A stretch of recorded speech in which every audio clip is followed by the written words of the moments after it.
Wake up the whole world. Now is the high time to awake out of sleep. Today I'm going to show you the seed of the new world order and also the mark of the beast that they already have. All they have to do is enforcing their law. The whole thing is tied with religion. That's why Revelation chapter 13 verse 17, the Bible says no one can buy or sell. Notice. It's a great honor for me. Thank you so much. Friends, I'm going to give you a little history and then I will tell you the power behind the scene, the new world order. Constantine was the one who united the church and stayed together. Notice, during dark ages, pagan Rome, when he marched them to Tiber River, they said they was baptized. So when they came to the church, there was idol statue worshippers. So when they brought their statues in Roman Catholic Church, they start naming them Christian name, Jupiter and all this thing. They call them Peter and Rosary and all this paganism that they brought to Roman Catholic Church. And some of the Christians they don't like, so they protest against. That's why they call them Protestants or Protestant. So they set up their Jesuit order during 1500. The reason they set their Jesuit order is to destroy the Christians that they protest against their paganism. They also infiltrate the state to control the whole world. The Jesuits, they created Masons, and now they got Skull and Bones, Illuminatis, all them secret societies, friends. They control the whole world. And what else? Obama and all them power, they all belongs to secret societies. I love everybody. I don't have a choice if I want to go to heaven, but I got to tell you the truth because the whole thing is tied with Bible. The church and state is going to unite in the last days and they will bring the mark of the beast that the Bible says. So notice. You come from circumference I did, your old country. Yes. And it was successful. Successful? You have some decisions. It's not so easy, Mr. Morrison. The Iraq War has been another foreign policy challenge, beginning with John Paul's papacy. Other foreign policy priorities for Benedict include pushing for peace in the Holy Land and decrying rising secularism in Europe. He's also been quietly working to establish relations, something that was not possible during the last papacy, largely because of John Paul's role in the fall of communism in Poland. The Chinese obviously didn't want John Paul II running around China doing the same thing. Pope Benedict is not that kind of a threat to China. Most of the time, in places around the world, Vatican diplomats work outside the spotlight, where experts say they often have an advantage. Some question how much government leaders of today truly listen to what the Pope has to say. And that, observers say, is a moral authority that can't be measured by economic strength or military divisions. A moral authority Benedict hopes to draw upon when meeting with U.S. officials and speaking before the United Nations. I'm Kim Lawton in Washington. Now we can see a new world coming into view. A world in which there is the very real prospect of a new world order. Pope Benedict XVI is calling for a new world financial order. A document entitled Charity and Truth was released just hours before the G8 summit. Friends, the Jesuit order, they also infiltrate every religion, especially Sunday churches. That's why Revelation chapter 17 called this power whore. Notice, the mother of harlot. Jesus Christ is the one who died for the whole world and he's drawn everybody to himself. But this power, they don't want you to go to Jesus Christ. They want you to go to them and confess your sin to them. So notice what Revelation chapter 18 says. And they also infiltrate the kings, presidents. So notice. And he cried mightily with a strong voice, saying, Babylon the great is fallen and is fallen, and is become the habitation of devils, and the hole of every foul spirit, and the cage of every unclean and hateful bird. For all nations have drunk of the wine of her fornications. And notice, and the kings of the earth have committed fornication with her. Friends, now I'm going to tell you their mark. Notice this power, the mark of the beast.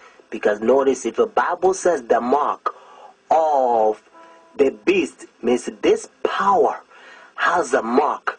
The beast is a language that God is using for this power. And they themselves, they says in their own book, the book of Catechism, the old version, notice, they says Sunday worship is their mark of authority.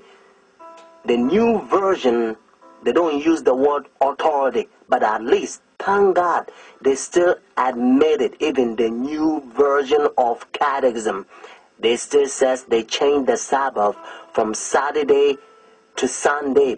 Friends, the mark of the beast is not worldly speculations that sometimes you hear. Some people says, well, it's computer chip, but unfortunately you don't find in the Bible. And some people says, it's 666. But according to Revelation 13 verse 18, actually 666 help you to find the beast. What I mean is to identify the beast. But the Bible says the mark. The reason why I repeat and I kind of stretch it because I don't want you to miss it. It's a deception. Notice the mark of the beast. It's clear. It means the power, the beast has a mark to change the Sabbath from Saturday to Sunday. But unfortunately, Sunday churches, they adopt sun worship day for so many years. They don't want to get rid of it. But actually, it's a pagan sun worship day, Sunday worship. Look, even the spellings, you'll find out. Matter of fact, if you look at your calendar, Sunday is always begin as the first day of the week.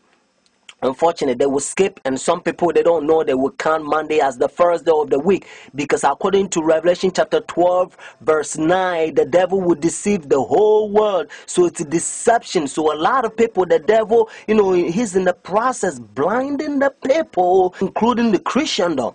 Friends, if you go to church Sunday, notice the first day church, now you don't have the mark of the beast according to Revelation 14 and 13 unless the law is enforced. That's why now you hear different country, they try to forcing the people to not sell or do anything on Sunday because they try to enforce the law. But according to Bible, notice United States is the one who's going to cause the whole world to worship the beast. Their sun worship day means Sunday worship according to Revelation 13. So whenever United States enforce the law, then every country also going to enforce, because they control the whole world. Every president on the Roman Catholic Church. Friends, Saturday is always the Sabbath, the seventh day of the week. Notice, and again, it's always Saturday, and that's why the Bible says the seventh day is the Sabbath.